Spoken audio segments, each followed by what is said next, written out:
Hello guys, welcome back to Anas talks. ഞാൻ അനസ് യൂസഫ്. ഇന്നത്തെ നമ്മളുടെ വീഡിയോ ക്രിക്കറ്റ് ബേസ്ഡ് വീഡിയോ ആണ്. നമ്മുടെ സ്വന്തം സംസ്ഥാനമായിട്ടുള്ള കേരളത്തിന്റെ ക്രിക്കറ്റ് ടീം ബേസ് ചെയ്തിട്ടുള്ള വീഡിയോ ആണ്. കേരള ക്രിക്കറ്റ് ടീം രഞ്ജി ട്രോഫിയിൽ 6 വർഷത്തെ കാത്തിരിപ്പിന് ശേഷം ക്വാർട്ടർ ഫൈനലിലോട്ട് ക്വാളിഫൈ ചെയ്തിരിക്കുകയാണ്.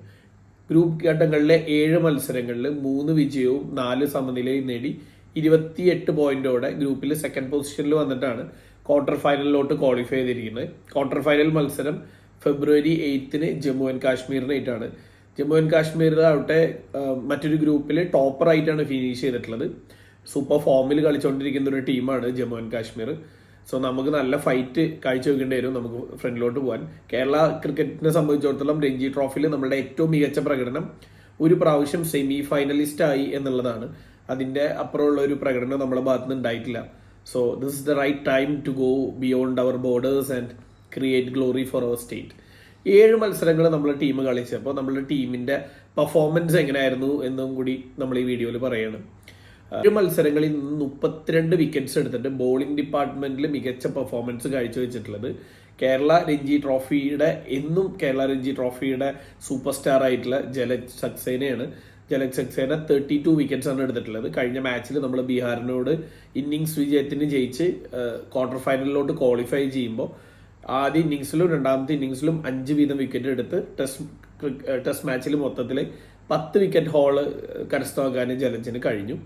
അതുപോലെ ബാക്കി സപ്പോർട്ടിംഗ് ആയിട്ട് വന്നിട്ടുള്ളത് ആദിത്യ ഷർവട്ടയാണ്. 19 വിക്കറ്റ്സ് ആണ് ബൗളേഴ്സിന്റെ ഭാഗത്ത് നിന്ന് എടുത്തിട്ടുള്ളത്.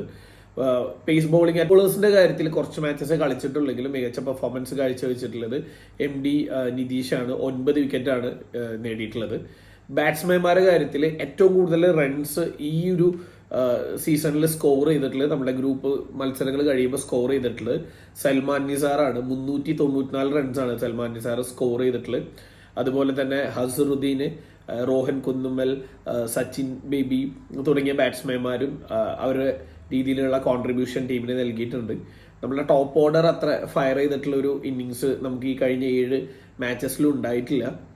സോ അവിടെ നമുക്ക് നല്ല രീതിയിൽ ഒരു പാർട്ട്ണർഷിപ്പ് സെറ്റ് ചെയ്യും നല്ലൊരു തുടക്കവും കിട്ടുകയാണെങ്കിൽ നമുക്ക് ജമ്മു കാശ്മീരിനെ അഗെയിൻസ്റ്റ് നല്ലൊരു സ്കോർ ബിൽഡ് ചെയ്യാൻ സാധിക്കും. 4 ദിവസമാണ് നമുക്ക് രഞ്ജി ട്രോഫിയുടെ മത്സരങ്ങൾ ഉള്ളത്. സോ 4 ദിവസങ്ങളിൽ ഒന്നുകിൽ വിജയമോ അല്ലെങ്കിൽ സമനിലയോ വേണം. ഫസ്റ്റ് ഇന്നിങ്സിലെ ലീഡ് ഏറ്റവും ഇമ്പോർട്ടൻ്റ് ആണ് നമുക്ക് നെക്സ്റ്റ് സെമി ഫൈനൽസിലോട്ട് ക്വാളിഫൈ ചെയ്യാൻ വേണ്ടിയിട്ടുള്ളത്. So wishing all the very best for Kerala cricket team. നമ്മളുടെ ഏറ്റവും ഹയസ്റ്റ് അച്ചീവ്മെന്റ് എന്ന് പറയുന്നത് സെമി ഫൈനലാണ്. ക്വാർട്ടർ ജയിച്ച് സെമിയും ജയിച്ച് ഇപ്രാവശ്യം നമ്മളുടെ ടീമിന് ഗ്ലോറി ക്രിയേറ്റ് ചെയ്തിട്ട് കേരളത്തിലോട്ട് ആദ്യത്തെ രഞ്ജി ട്രോഫി കൊണ്ടുവരാൻ സാധിക്കട്ടെ എന്ന് ആശംസിക്കുന്നു. സോ ഗൈസ്, മറ്റൊരു വീഡിയോ കാണുന്നവരെ it's bye from Anas Yusuf.